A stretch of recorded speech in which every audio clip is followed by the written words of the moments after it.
On your sewing machine, you will have a foot. There is a gray lever that you will pull up and down. As you pull that lever up and down, the foot will drop up and down.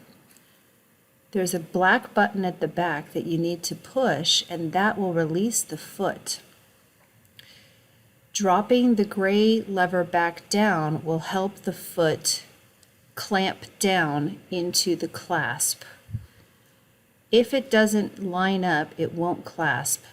If you struggle to line it up, push the black button at the back and line it up, and the foot will grasp into the sewing machine.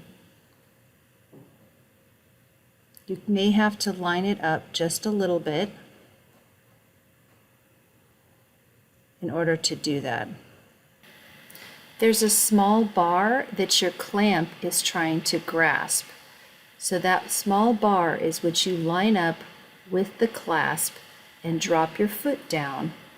If you need to, you can push the black button to open up the clasp before you drop your foot down. And that's all there is to it.